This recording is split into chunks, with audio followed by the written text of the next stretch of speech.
Muy buenas tardes. Buenas tardes. Ahora sí, bienvenidos a esta edición 122 del Café Literario Trilingüe.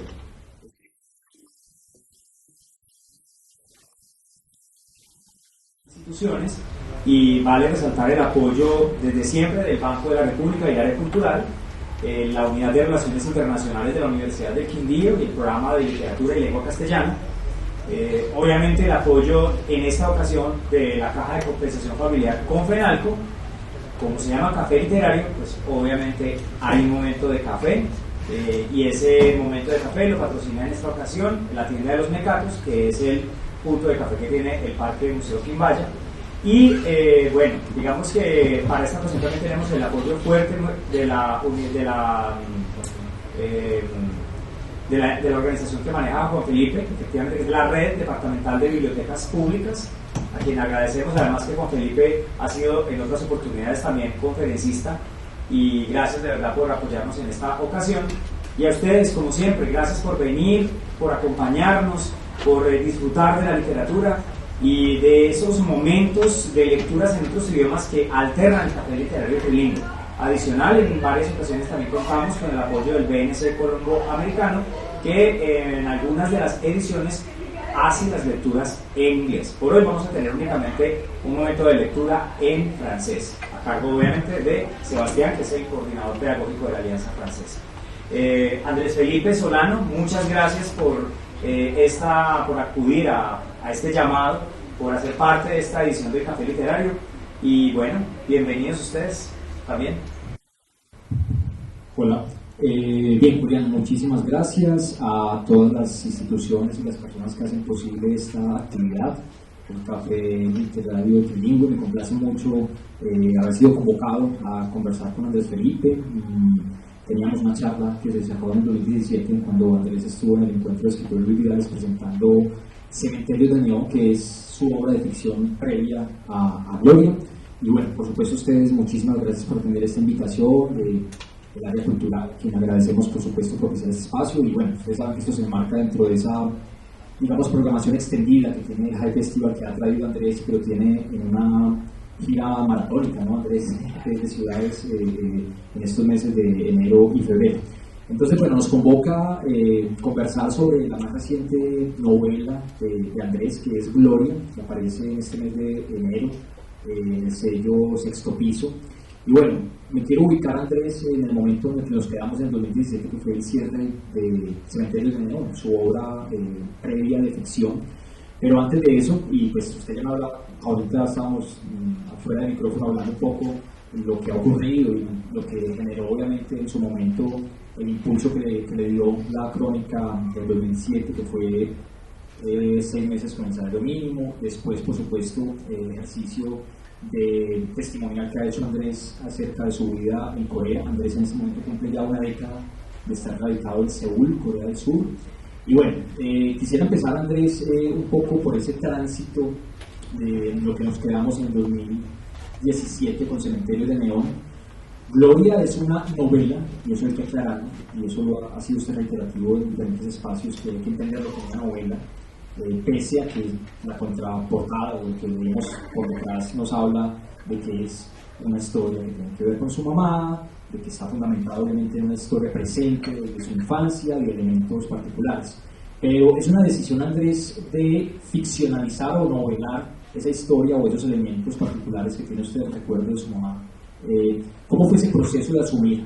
Decir, lo siguiente va a ser una obra diferente, porque claramente es una obra que rompe obviamente con lo que venía haciendo Andrés. Andrés es autor, ya lo sabrán ustedes, de 4 novelas. La primera es Sálvame yo, Luis, la segunda Los Hermanos Cuervo, la tercera Cementerios de Neón, y esta cuarta, que es Gloria, novela. Hay que aclarar eso, eso. Y 2 libros testimoniales, Corea, Apuntes sobre la cuerda floja, con el cual obtuvo el premio de la narrativa, que en su momento, en el 2015, eso todavía existe, Andrés, no se acabó. Se acabó, creo que sí. Ese premio se acabó. En el 2015 Andrés obtiene ese premio, un premio que organizaba la Universidad de AFI con el apoyo de Caracol, si no estoy mal, y familia, ¿cierto? La familia, ¿cierto? Bueno, entonces, en ese momento, Andrés, si uno se fija, si usted ha tenido la oportunidad de leer Apuntes sobre la cuerda floja, Corea, Apuntes sobre la cuerda floja, Ahí obviamente hay unas semillas de todo lo que ha hecho Andrés, porque es un texto testimonial, es un texto que si ustedes tienen curiosidad de saber cómo ha sido la vida de Andrés durante 10 años en Corea del Sur, tienen que remitirse a este texto.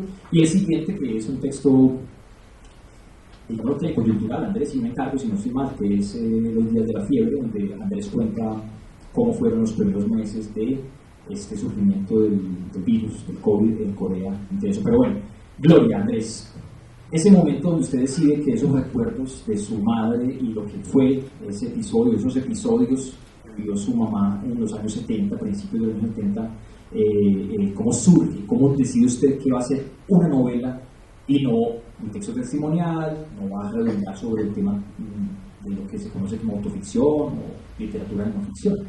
Bueno, me gusta esto porque por ahí los tíos preguntando, bueno, pero esto... Bueno, claro, la historia familiar estuvo ahí desde siempre, era imposible, era insoslayable no pensar en que una persona que estaba en la casa, que me ayudaba con las tareas, que servía el desayuno, que me despachaba al colegio, pues también había sido una mujer de 20 años que había vivido en Nueva York en 1970, así de joven, y había tenido una vida de la que todavía había muchos recuerdos en la casa, digo, cosas tangibles, objetos. Claro, en esas tardes bogotanas aburridas y lluviosas, una de las cosas que yo hacía con mi hermano era ver cajones y nos encontrábamos varios elementos que aparecen de hecho en el libro, pestañas postizas de Gloria, aretes, pañuelos, e incluso un token, que es una especie de moneda que en los años 70 se usaba para montar en el metro de Nueva York. Ahora se usan tarjetas y eso. Y de hecho el token es un detonante importante en la historia, si te acuerdas. Entonces desde siempre estuvo la historia sobrevolando. Tenía un borrador antes del libro que mencionas, Los días de la fiebre, que fue un encargo, un editor que había ido a Corea, que conocía un poco las condiciones de Corea, me convenció de hacer esto, y dejé apartado ese primer borrador que tenía, que en ese momento, si no era una novela, era un libro un poco más parecido a Corea de Apuntes desde la cuerda floja, con algunos apartes de ficción o especies de cuentos que yo escribí pensando en esos 3 momentos en el tiempo que cuento finalmente en la novela. Claro, con la pandemia yo supongo, porque no sé si les pasa a ustedes, pero no hay nada claro de lo que ha pasado en esos 2 años, es una cosa muy extraña. Supongo que esos días donde el tiempo cambió y la disposición mental era otra,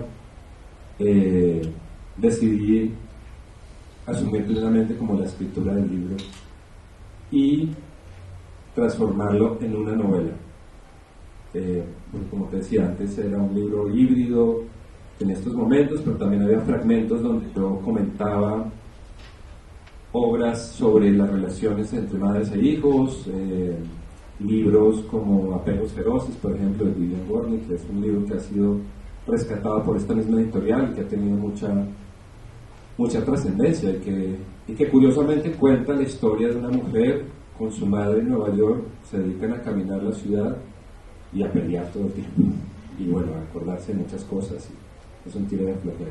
Pero como te digo, pronto deseché esa idea y me volqué sobre una novela con todas las posibilidades que encarna una novela. Eso quiere decir que la anécdota deja de ser anécdota y empiezan a ocurrir muchas otras cosas, como por ejemplo el narrador que seguramente has visto ahí, que es un narrador muy, muy peculiar. Es tal vez, Andrés, una de las particularidades de la novela. La novela es una novela corta, que esa es una de las singularidades, o sea, una novela ambiciosa desde el punto de vista narrativo, una novela que todos lo agradecemos en este momento. Sí, claro. Un narrador que por momentos es fantasmagórico, que juega, que va, que viene, que aparece, que desaparece. Me gusta esa palabra, de hecho, fantasmagórico. Sí, exacto. Esa es una condición muy particular cuando uno lee la novela, la entiende, la lee varias veces. Es un narrador que en determinado momento le habla, le al oído, genera ciertas condiciones particulares. ¿Cómo fue surgiendo ese narrador, Andrés? O sea, digamos, después de tener esos tres ejes narrativos, esos tres momentos narrativos particulares, la decisión de que ese narrador fuera tan complejo, ¿no? Porque podía ser un narrador al uso normal, pero es un narrador sumamente complejo. Y la condición de los saltos narrativos, del contrapunto narrativo y de tiempo y espacio, ¿no? Que es muy presente también. Claro, me habría encantado que fuera una decisión, que tuviera esa capacidad para modelar este tipo de narrador desde un principio, pero en realidad fue un accidente. Pero bueno, esos accidentes también son los que me tienen sentado todavía escribiendo libros. Si fuera todo tan predecible me aburriría y finalmente aburriría a los lectores. No, este narrador simplemente al tratar de anudar esos tres momentos que te decía, esas tres épocas en la vida de Gloria, que coinciden con tres momentos amorosos en su vida, tres hombres,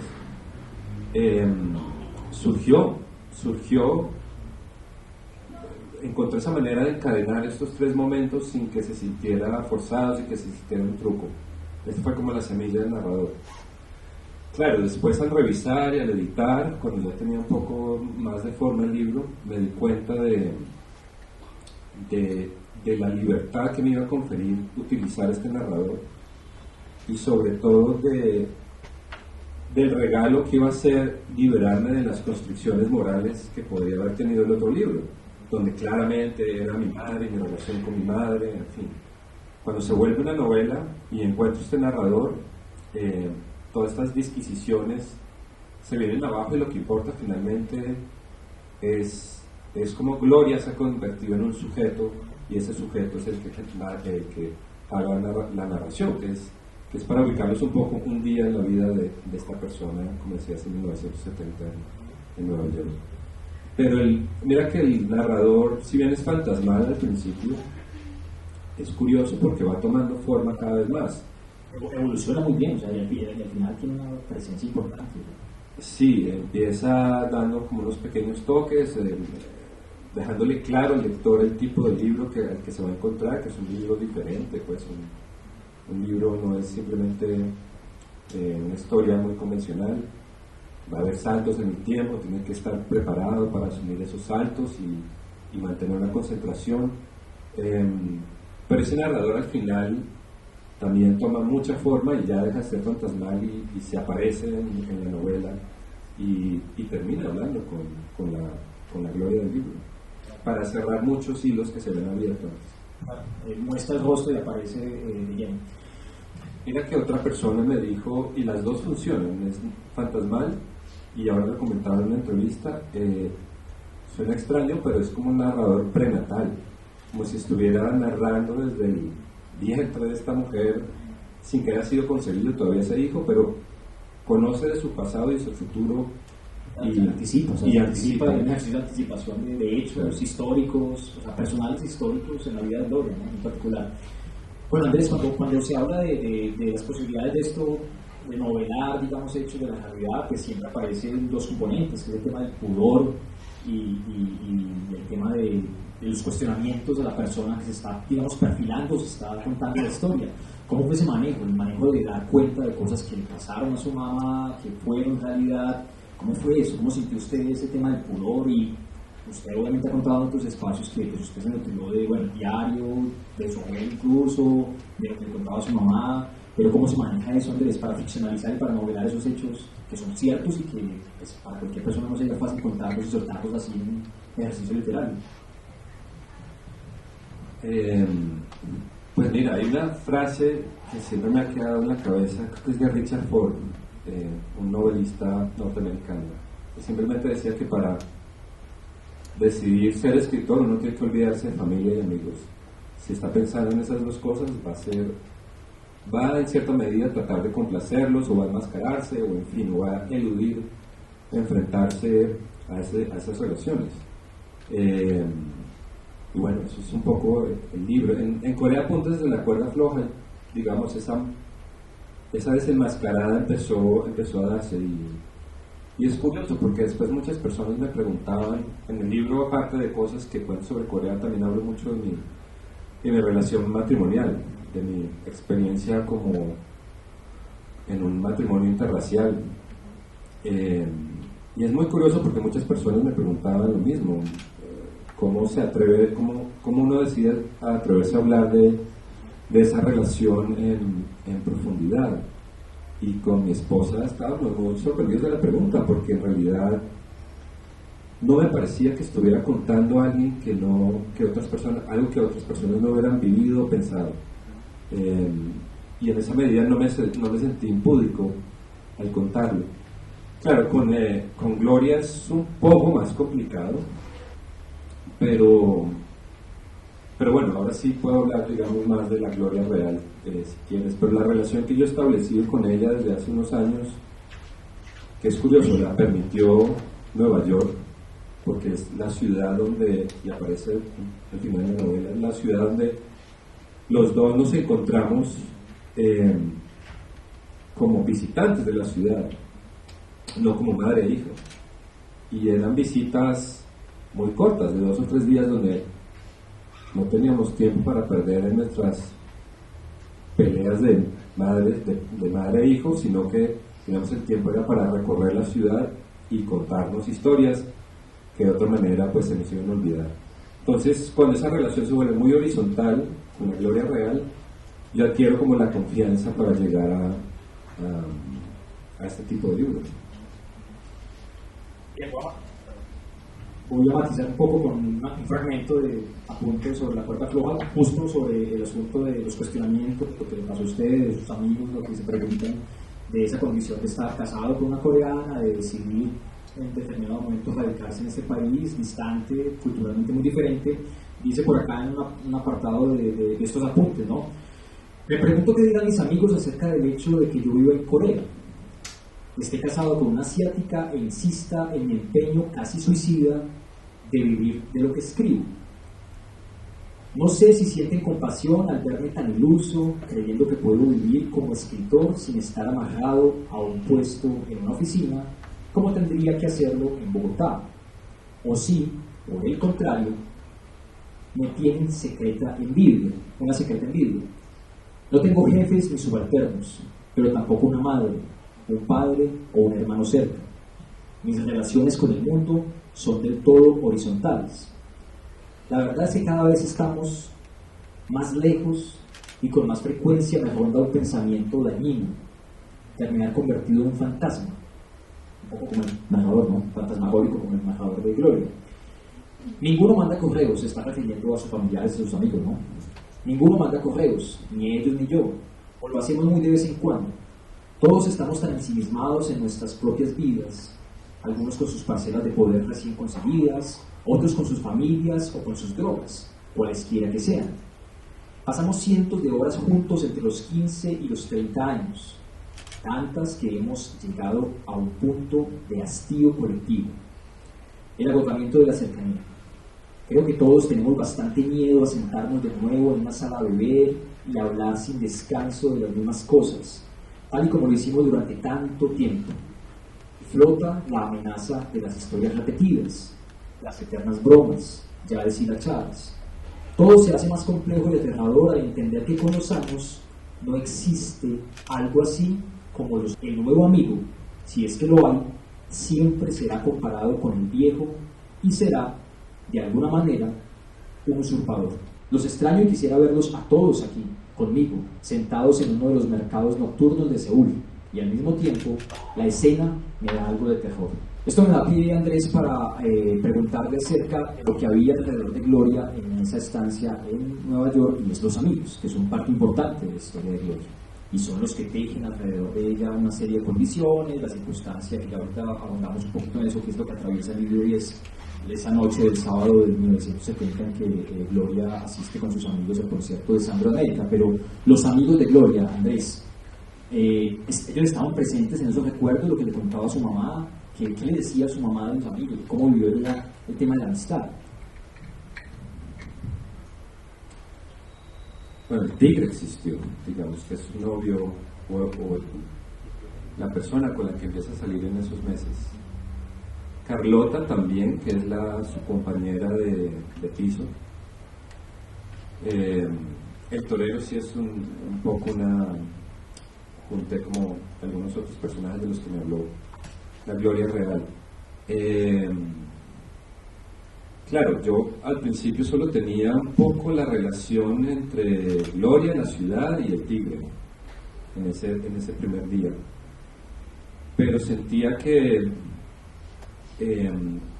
para avanzar dramáticamente necesitaba otros acompañantes a ese concierto y para hacerlo más vívido además y para hablar de otras cosas también, como por ejemplo Carlota es un poco una mujer mucho más lanzada que la Gloria del libro. No sé si te acuerdas, pero en un momento dice, y el narrador ayuda a aclarar que es posible que Carlota, que está saliendo con el torero, vaya a dejar de salir con él en una semana porque va a empezar a trabajar en el primer bar de Playboy en Nueva York. Me interesaba, claro, que existieran estos dos personajes, amigas, Carlota y que Gloria tuviera Carlota, y también y contraponerlos contra el tigre y el torero, que son dos hombres un poco perdidos, infantiles, y que ellas no saben muy bien si querer o no para sus vidas, y en medio de ese día descubren un poco el futuro que les espera con ellos.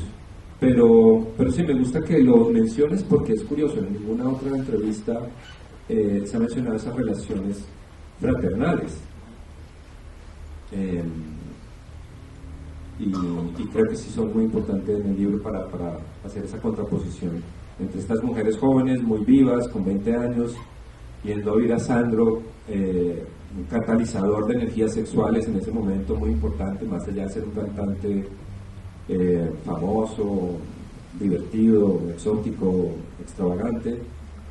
Sandro también catalizó muchas energías sexuales en mujeres muy jóvenes, de 20 años, latinoamericanas, que estaban rodando por ahí.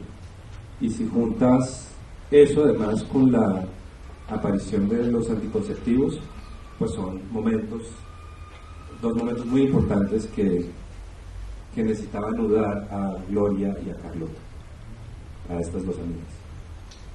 Bien, me voy a permitir leer un fragmentico de ese momento apoteósico que es la presencia de Gloria con sus amigos en el concierto de Sandro, ¿no? Que es un hecho real, particular. Ahorita hablábamos un poco, yo le preguntaba antes que tenía la duda si ese concierto de Sandro en Nueva York en ese año 1970 fueron dos fechas, ¿no? Yo puedo consultar, creo que fueron dos fechas, ¿no? Su mamá estuvo fue el 11, o el sábado, entonces no sé si la fecha... Los pies no le daban para la segunda fecha. Entonces, bueno, vale, un fragmentico de la presencia, del momento en el que está Gloria con sus amigos y que genera una reflexión muy interesante acerca de la amistad y la soledad en una ciudad como Nueva York, ¿no? Dice así: un presentador con un corbatín vino tinto le habla a la multitud enardecida, y por más que se esfuerza, no logra entender lo que dice, ni una palabra. Le dan ganas de llorar. Por un segundo ya no quiere estar ahí, y eso quiere decir no seguir vivo. Ya no quiere esperar al tigre en ninguna cafetería. Ya no quiere pensar en su padre asesinado. Ya no quiere sentirse culpable por tener más dinero en la billetera que Amparo. Ya no quiere tener dentro de su cabeza al perro de la tina, sacando esa lengua rosada con la mano de la mujer desnuda acariciándolo. Le dan ganas de arrancar un pedazo de carne de alguna cara, de patear el bosque de piernas que vio hace unos segundos, de preguntarle a su madre a los gritos por qué no la quiere. Carlota regresa justo a tiempo a su lado y le pasa el brazo por encima. Carlota la entiende. Carlota es su amiga en esa ciudad donde muchos, miles, no tienen un solo amigo. El tema de la soledad, Andrés, y lo quiero conectar un poco con la condición suya también de haber migrado a Corea del Sur y cómo lidiar con eso, y cómo lidió usted también en su momento cuando estuvo en los Estados Unidos en esas visitas, digamos, ocasionales, pero cómo se vive la soledad, cómo percibe usted el tema de la soledad. Claro, usted llega a Corea a instalarse con su esposa, pero ¿cómo se vive eso? Al principio tomé mucho cuando llegué a Corea. Esa es una forma de lidiar con la soledad, con el whisky. Claro, es interesante que lo menciones porque el libro cierra con una reflexión acerca de la soledad a través de una canción de otro músico que aparece, que se llama Mundo, que se me olvidó mencionar, es uno de los detonantes grandes de la novela. Al final del libro hay una foto de la Gloria Real al lado de un personaje callejero que yo siempre creí que era eso, un personaje de la calle famoso en Nueva York porque está vestido casi como un vikingo, con una barba muy larga, muy extravagante. El vikingo de la sexta. Claro, así era conocido y yo lo veía como eso, como un vikingo. Pero en realidad yo puse esta foto una vez en Instagram y una persona muy melómana hizo el comentario como su madre conoció a Mundo, y yo quedé frío porque era una pregunta que me había hecho durante 30, 40 años y no me había podido resolver Gloria. Ella simplemente hablaba con este señor cuando pasaba por ahí, se quedaban hablando y ella tampoco sabía quién era y no se acordaba mucho más. Pues esta persona resultó ser un músico muy importante que sí, medio vivía en la calle, pero grabó muchos discos, era el precursor de muchas cosas. Exacto, amigo de John Coltrane, era invitado a los ensayos de la Orquesta Filarmónica de Nueva York, vestido así lo dejaban entrar, era la única persona que podía asistir, amigo de Philip Glass también, como precursor de la música minimalista, en fin. Eso fue como un detonante. Necesito contar esta historia porque si Gloria conoció al Mundo, ya es inevitable no tratar de explorar eso. Y el cierre termina con una canción del Mundo que se llama All is Loneliness, todo es soledad. Claro, pero mi intento era, espero haberlo logrado, dejar claro que esta seguidilla de, no fracasos amorosos, pero de desencuentros amorosos, esos 3 hombres en su vida, no eran necesariamente un camino hacia la frustración, no era un camino cerrado, una vida cerrada, sino que era un camino, si bien hacia la soledad, pero la soledad entendida como el principio de la libertad. En la medida en que Gloria se sabe sola y sabe que esa puede ser su condición, eso también la ayuda a decidir ser libre a su manera. Entonces sí, el libro también tiene esa reflexión sobre la soledad.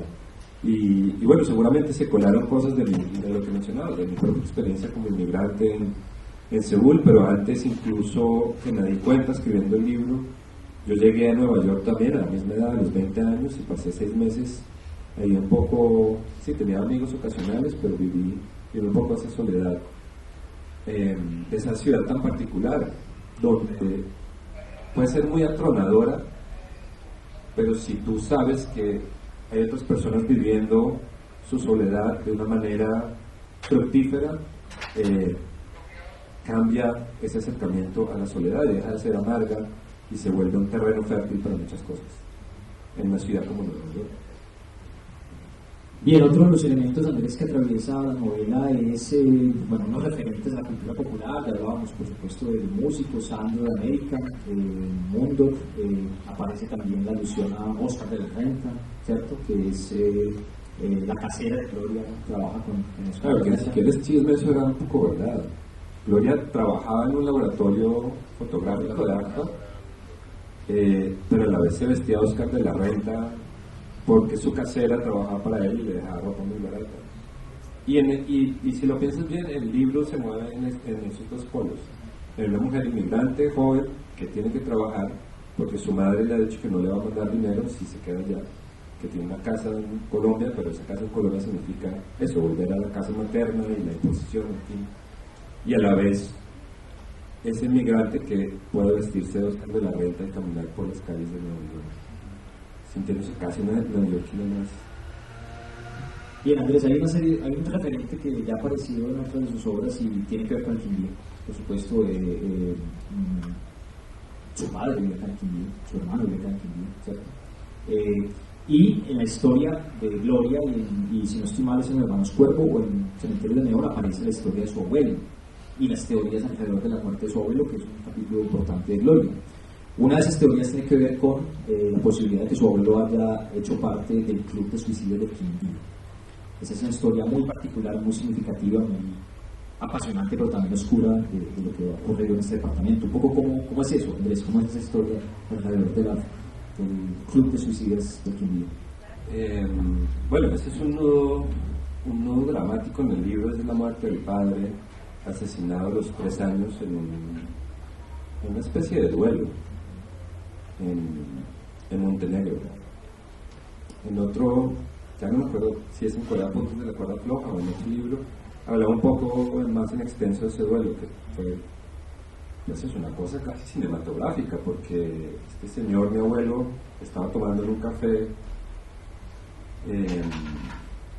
y llegó otro señor, él era conservador, este señor era panameño liberal, y creo que entrolló una conversación entre mi abuelo y otra persona también conservadora, y simplemente le dijo: vamos afuera y arreglamos esto. Y bueno, así se arreglaron las cosas en Colombia, bueno, todavía especialmente. Salieron a la plaza del pueblo y el otro disparó primero y ya. Claro, mi abuela queda viuda de 3 hijas, muy joven, en fin. Y esa historia, al igual que la historia de la Gloria de los 20 años, también rondó mucho tiempo mi vida, y encontré la manera de armar una segunda hipótesis de la muerte del abuelo, pensando en que podría haber pertenecido a este club tan extraño de suicidas entre los años 30, creo, 30, 40 en el Quindío, porque muchas coordenadas vitales muchas de sus coordenadas vitales coincidían como con esos muertos, o por lo menos las historias que se cuentan de ese club de los suicidas, que eran un grupo de jóvenes adinerados, hijos de hacendados, con veleidades políticas, que se reunían en cafés de la zona roja de Armenia, y en teoría en un momento metían todos sus nombres en una bolsa y alguien sacaba, y ese nombre que sacaba era el siguiente muerto que tenía que aparecer en la ciudad, un suicida. Claro, no sé, eso también es un juego del libro. ¿Será posible que Gloria haya vivido todo esto? ¿Será posible que ese abuelo haya muerto de esta forma en lugar de que lo hayan matado simplemente? Claro, al principio del libro, Andrés, el narrador deja muy claro que también se trata de suponer, ¿no? Es muy particular. Claro. Si un lector está atento, este narrador está muy por encima al principio. En la primera página anuncia eso, se trata de suponer. También se trata de eso, se trata de imaginar. Y eso es una novela. Lo otro habría sido un libro más pegado a una cosa más testimonial. Bueno, desde la primera novela, Andrés, Sálvame yo, Luis, uno avanza, digamos, en las otras obras de ficción, en los textos testimoniales, por supuesto, y siempre está muy presente el tema del recorrido, el desplazamiento, ¿no? Desde Boris Manrique y Santos Bustamante, compañero, Sálvame yo, Luis, hay un recorrido, ¿no? Siempre se está moviendo, siempre, y obviamente pues, es un leitmotiv de la literatura, que los personajes transiten, se muevan. Con Gloria eso funciona de manera diferente, pero está ahí presente también, ella se desplaza, y el desplazamiento también funciona en términos de la apuesta narrativa, de ir y venir en términos de tiempo, mucho más desde la propuesta obviamente narrativa y estilística y estética de la conciencia que es una novela, y se va a jugar con eso. Pero ese recorrido pues también ha sido un poco lo suyo, ¿no? Moverse, tomar la decisión, y en el fragmento que mencionaba ahorita, que leí ahorita, aparece, Andrés, la palabra hastío, y es muy claro que desde lo que ocurre con la publicación de la crónica, 6 meses con el salario mínimo, ahí ya hay una conciencia en su vida del hastío, de irse, de desplazarse, de moverse, de no querer hacer más periodismo. Y en una parte de Corea, apunte sobre la cuerda floja, usted menciona de manera particular, y es que no deja usted el periodismo, sino que el periodismo lo deja usted, ¿no? Entonces, hablemos un poco, Andrés, de esa conciencia del hastío, de irse, de lo que ha pasado, de cómo asumir usted esa conciencia de que está cansado y hay que irse, y hay que hacer otras cosas. 10 años de periodismo, ya no va más, me va a dedicar a la ficción.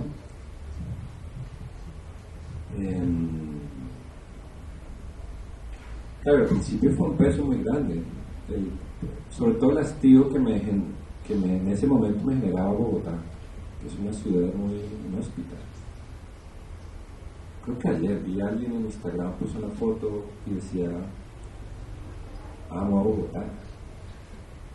Y claro, los cerros se ven muy bonitos, pero no me cabía en la cabeza cómo alguien puede decir eso, ¿no?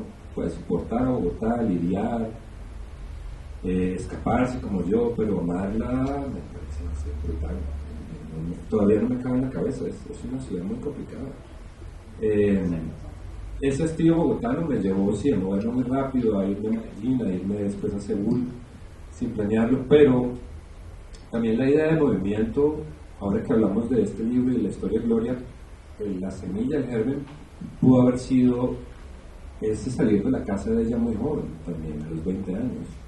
Y supongo que esa historia, como decíamos al principio, sí quedó en mi cabeza rodando, y después tomó forma para mí a los 20 años, donde dije, si ella lo hizo, yo también lo puedo hacer. Y la recompensa puede ser enorme, que es librarme de una ciudad como Bogotá. Y me ha costado mucho engranar de nuevo. Cuando volví de Medellín me costó muchísimo engranar. Sentía un poco eso, que yo no había abandonado Bogotá, sino que Bogotá también me había echado finalmente de esa ciudad. Ahora, en mis libros sí, los personajes, la manera en que entienden la ciudad, la única manera en que entienden la ciudad es caminándola. Y eso se ha repetido en mis libros, y curiosamente en este, sin haberlo planeado tampoco mucho, los recorridos por una ciudad también son muy importantes, son la forma en que se lee una ciudad, digamos, a través de sus calles. También ahora en una entrevista anterior hablábamos de si uno decide recorrer una ciudad de otra forma, en otro tipo de transporte, pues nunca realmente va a saber qué pasa en las calles, siempre va a estar mirando desde una ventanilla y totalmente también protegido. En cambio, si uno decide apropiarse de una ciudad a través de las caminatas, va a vivirla a una escala mucho más pequeña y se va a dar cuenta de muchísimas cosas buenas y malas. Pero, y para finalizar ahí con tu cosa del hastío, creo que la cura, incluso lo decía ahí en el libro, la cura que yo encontré y que creo que la Gloria real encontró para su vida, porque aún es una persona muy callejera, cocina lo necesario, nunca ha cocinado bien, siempre está en la calle haciendo vueltas, inventa vueltas, es extraño. Puede venir de esas caminatas por esa ciudad. La cura para el hastío, es la caminata por una ciudad. Es la cura que encontró ella y creo haber encontrado yo más o menos. ¿Cómo ha leído su mamá la novela, Andrés? Es la única pregunta que me rehusó a contestar. Ya, yo sí, claro. Sí, ha leído varias veces. Todavía me envía muchos emoticones, lo que es un gran signo. La proporción se sostiene. No, yo supongo que para ella es muy... Sentí que iba a reaccionar de una manera muy sentimental y no sé si todavía está un poco en shock o no entiende muy bien si ella ha vivido todas esas vidas que no por ahí, o si ella quiere vivirlas de nuevo. No sé muy bien qué está pasando por su cabeza, pero claro, todo ese no poder anticipar una respuesta me alegra mucho, porque eso quiere decir que aún desconozco muchas cosas de esta persona y no sé, me sorprende. Creo que con esto ya iba a agotarla y no sé, es inagotable, a pesar de lo que te decía, es una persona muy convencional también, es una señora de 70 años, pero con cierta libertad mental que creo que intuyo que adquirió en ese momento de su vida tan joven. Bueno, Andrés, volvamos un poco sobre los elementos ahí de la cultura popular. Ya hablamos de Sandro, Mundo, que Oscar de la Renta, y la fotografía, Andrés, que también es un elemento clave que atraviesa toda la historia. Su mamá trabaja en ese momento en el laboratorio Alfa y hay una situación particular que ustedes conocerán cuando leen la novela, pero también la menciona que usted, dentro de lo que revisaba de su mamá, estaban las fotografías, ¿no? O sea, como la conciencia de que lo que me puede decir esta imagen, qué tan grande es el acervo, por ejemplo, de fotografías de esa época de su mamá, qué tanto repite usted esas fotografías, y qué recuerda en ese momento su mamá de ese trabajo, pues, además de la anécdota que es real, ¿cierto? La anécdota es real o es sí, un poco manipulado, tal vez. No sé. No, eso sí, eso es real. Eso es real y yo no lo sabía. Ella trabajó en los laboratorios de ACFA. Y uno de esos días se encontró, le tocaba recortar diapositivas. Yo no sé si eso existe todavía. No sé, bueno. Y su compañera las enmarcaba.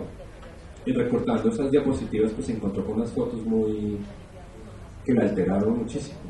Para los que quieran leer el libro, pues se podrán enterar ahí en detalle, pero son unas fotos muy brutales, perturbadoras, sobre todo para exponer una mujer tan joven de 20 años, descubriendo su sexualidad.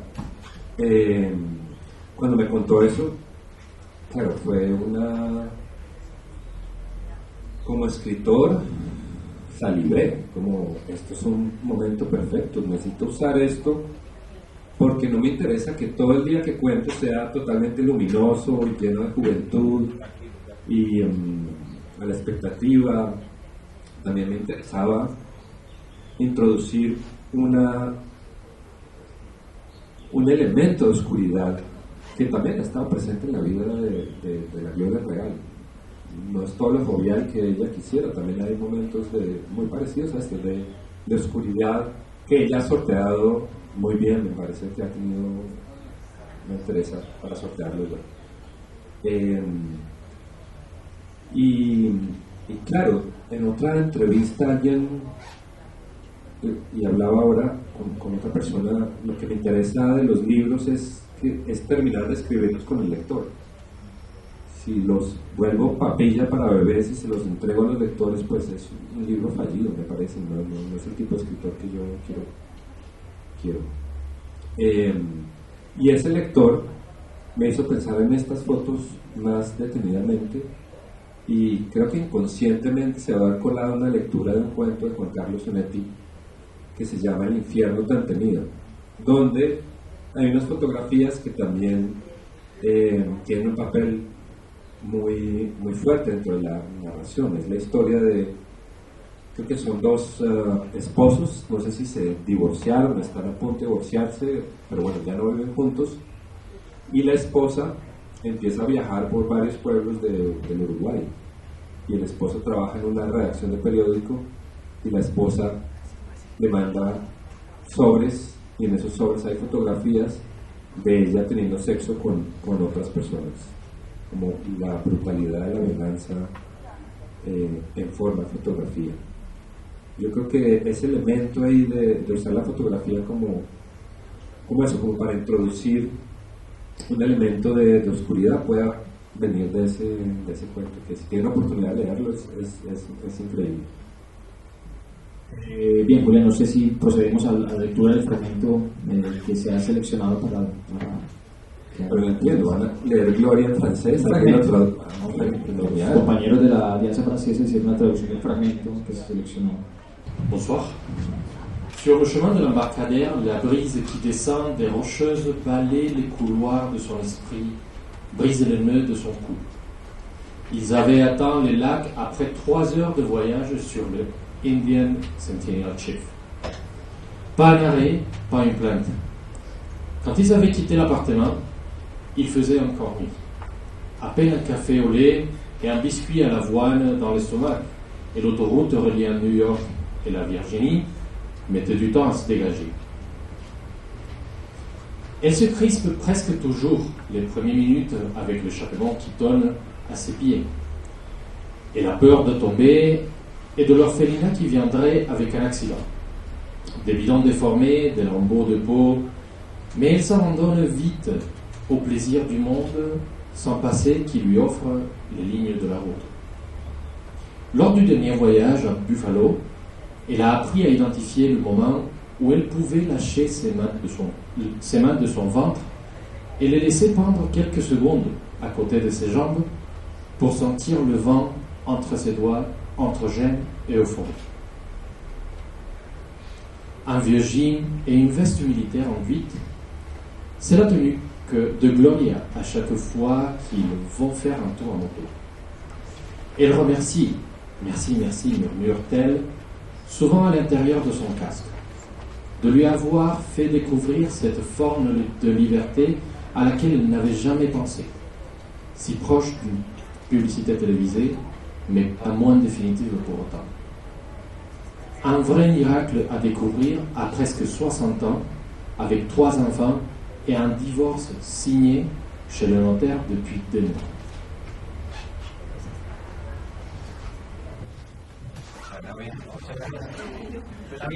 Suena bien, suena bien. Bueno, a propósito, Andrés ya, bueno, saliéndonos un poco de Gloria, pero sobre su experiencia en Corea, Andrés se ha dedicado en Corea a trabajar, curiosamente, con algo cercano al periodismo, haciendo radio, ¿cierto? Pero también en el Instituto de Traducción de Corea, ¿cierto? Una de las curiosidades que tiene un Andrés frente a la vida en un país tan distante culturalmente es el tema del idioma, ¿cierto? Y usted ha contado, pues obviamente en los diarios, la experiencia de lo que ha significado, traduciendo, revisando traducciones de autores coreanos al español. Revisemos brevemente esa experiencia, Andrés. ¿Cómo ha afectado un poco eso, ya 10 años en Corea, trabajando con el lenguaje coreano, acercándose a eso? Entiendo que todavía no lo domina o no lo habla con suficiencia, pero ¿cómo ha sido esa experiencia? Y sobre todo el tema de la traducción, ¿no? Lo hablo como un niño borracho. Puede ser, claro, muy fluido, pero muy inteligible también. Depende mucho del barrio en el que vivo, porque el barrio en el que vivo en Seúl es un lugar muy central y desde siempre ha sido un lugar donde han llegado inmigrantes. Es muy especial porque hay por ejemplo, una mezquita muy grande, creo que hay 2 o 3 en Corea, y la más grande está ahí, una mezquita muy grande. Muchas personas negras, por ejemplo, que en Corea no es muy común. Hay una gran comunidad ahí, personas africanas, de Nigeria, y también muchas matrimonios viejos coreanos, de familias matrimonios de 50 años que se establecieron en esa zona. A lo que voy es que claro, yo puedo ir a pedir mis mandarinas en coreano, pero también tengo la oportunidad de ir a comer, no sé, en kebab, al lado de la mezquita. Y en esa medida eso me ha permitido vivir en Corea. No sé qué clase de vida tendría, si hubiera seguido ahí, de vivir en un barrio plenamente coreano, en un suburbio, que incluso podría tener un apartamento más espacioso y mucho más cómodo, digamos, pero tendría una vida, yo creo que un poco aterradora, porque los coreanos, ciertos coreanos, generalizar es muy, muy tonto, pero muchos solo conciben una vida muy preestablecida, y dentro de esa vida trazada, que es colegio, universidad, pero cierta universidad, no cualquier universidad, un trabajo en una gran empresa, el siguiente paso es quizás casarse, tener hijos y vivir en uno de estos suburbios, en unas torres de apartamentos. No dudo mucho que había podido vivir en una de estas comunidades. Por fortuna mi esposa es la menos coreana del mundo. Y también ella empezó a hablar muy rápido español, muy rápido. Siempre repite que su español es de Carulla. Y tiene razón, porque, claro, estudió un par de meses en la Universidad Nacional, unos cursos cuando vivimos en Bogotá. Pero cuando iba a Carulla y le iban a las vueltas y le decían 19.213, ese 19.213 en su cabeza era incomprensible, y desarmarlo, entender los decimales, los españoles de Carulla, ahí no empezó a domar. En cuanto a mi escritura, pues es un riesgo que tengo que tomar. Digo, mi español supongo que se ha deformado, que a veces transita por terrenos muy neutros, y para eso necesito leer en español, oír en español canciones, como, sí, ciertas técnicas para que mi español se avive, porque, claro, hablo con ella en español, pero es un español muy domesticado, o sea, es un español nuestro.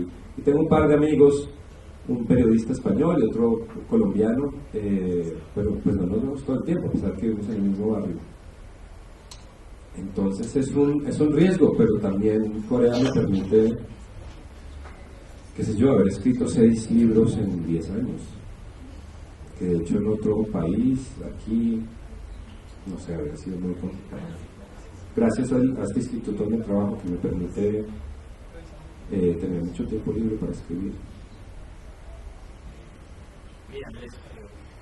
Ya para cerrar, otra curiosidad, antes de darle la palabra al público, usted sale de un país como Colombia. Muy pacientes, muchas gracias. Yo creo que esto debería durar 45 minutos, sí, siempre. Pero vamos a cerrar con algunas preguntas del público. Una curiosidad final, Andrés, usted sale de un país como Colombia que ha padecido una guerra cruenta de muchísimos años y recala en un país que también ha tenido y tiene bajo su tierra miles de muertos. ¿Cómo es esa conciencia? Millones.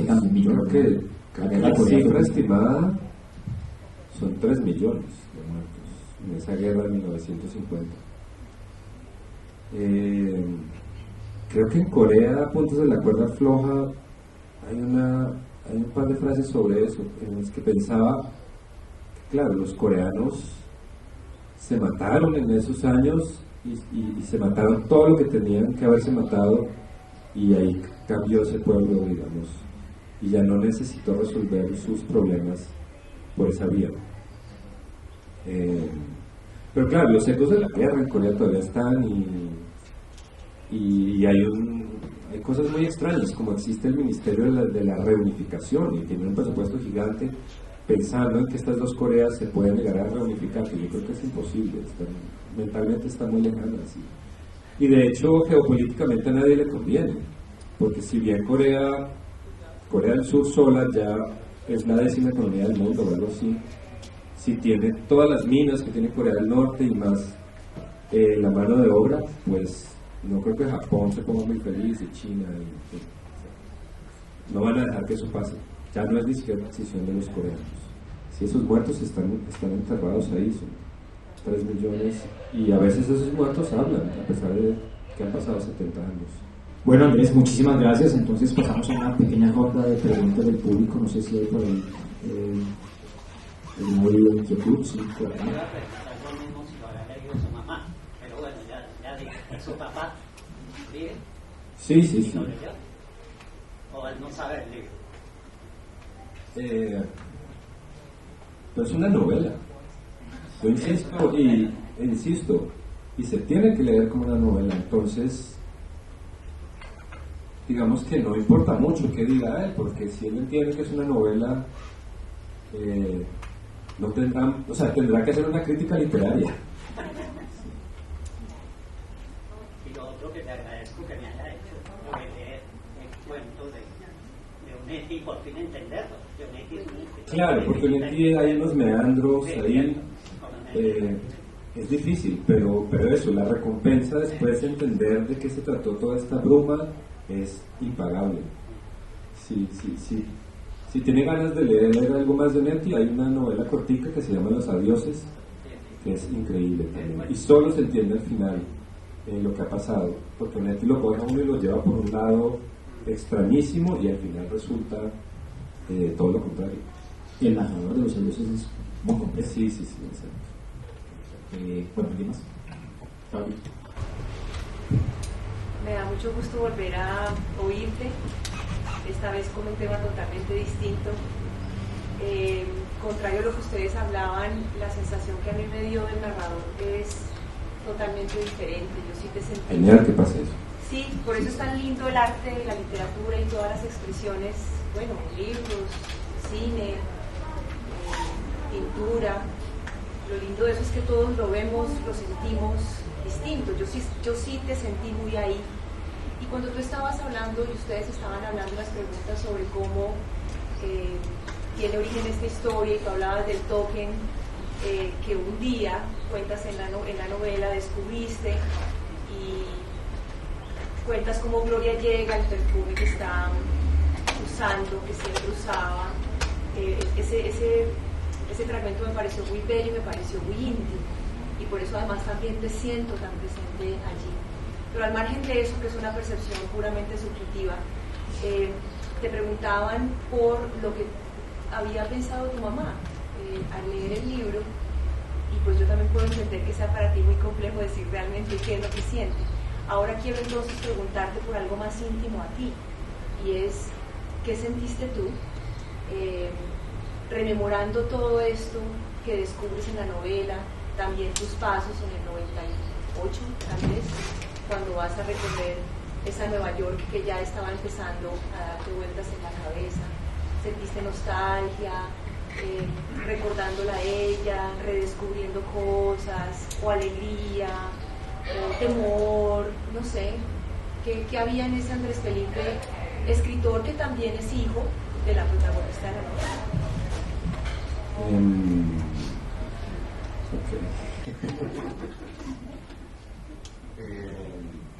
No, quizás algo que no mencioné, y bueno, la historia estaba ahí, estuvo ahí desde siempre, y es una historia que yo hubiera podido contar cuando Gloria no estuviera más aquí en la vida, conmigo.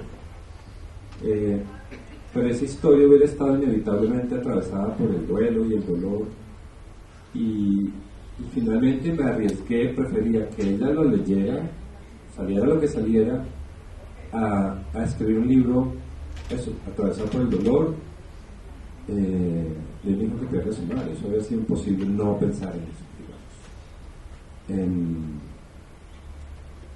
Pues lloré mucho con el final. Sí, yo puedo llegar a ser llorón con los libros cuando siento, porque es un nudo muy intenso.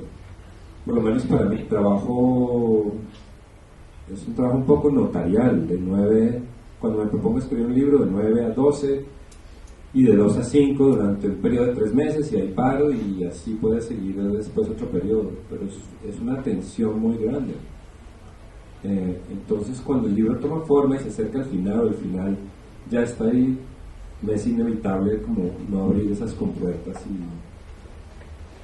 y rendirle honor con lágrimas a todos esos meses. Y lo que me preguntas, bueno, el libro realmente es el regalo de esta persona que me ha hecho. Yo simplemente me senté medio a organizarlo, y el regalo ha sido esa libertad con la que ha vivido su vida. Y mi forma de corresponder a ese regalo, pues, es este libro, que bueno, ya es muy diferente como ella lo aborda, pero es la manera que yo tengo como para corresponderle esto. Pero claro, otro pedacito que no mencionábamos, y era porque me preguntabas por mi Nueva York y eso, hay también otra clave ahí en el libro, y es, no sé si te acuerdas, Juan, cuando el narrador dice que llega a un bar y es su último día en Nueva York y está un poco borracho, entra a este bar, está solo, es su último día, y hay 2 personas tomando en otra mesa, y lo llaman y le dice que se siente con ellos. El narrador lo hace naturalmente, un poco cansado como de todo un día muy, muy agitado que ha tenido, y le preguntan qué hace en Nueva York, y el narrador responde que llegó hace 6 meses en busca de su madre y por fin la encontraron. Bien, ¿alguien más? ¿Otra pregunta por ahí? ¿No? Bueno, entonces, pues para Andrés Felipe, muchísimas gracias. Para el área cultural del público, para ustedes, por supuesto, por acompañarnos. Bueno, la novela la encuentran en la librería Armenia, Pensamiento Escrito la tiene, igual que también corre apuntes sobre la cuerda floja. Quedan invitados, pues, por supuesto, a leer Gloria y las otras obras de Andrés Felipe. De toda mi gira, esta ha sido una de las mejores fechas, de verdad. Muchísimas gracias, Andrés, y a ustedes, por supuesto, por el público y al Banco de la República.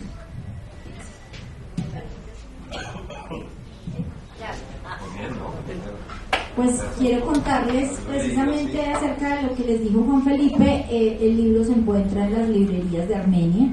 Hoy nos iban a acompañar de una de ellas, pero pues tuvieron una emergencia de salud y no pudieron estar esta tarde.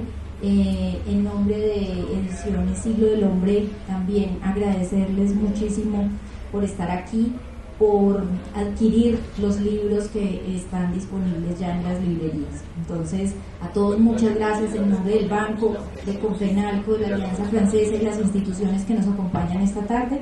Muchas gracias por estar atentos a nuestra programación. Sigan pendientes, tenemos concierto el próximo 8 de marzo, va a ser acá. Jóvenes Intérpretes, empieza la temporada nacional de conciertos.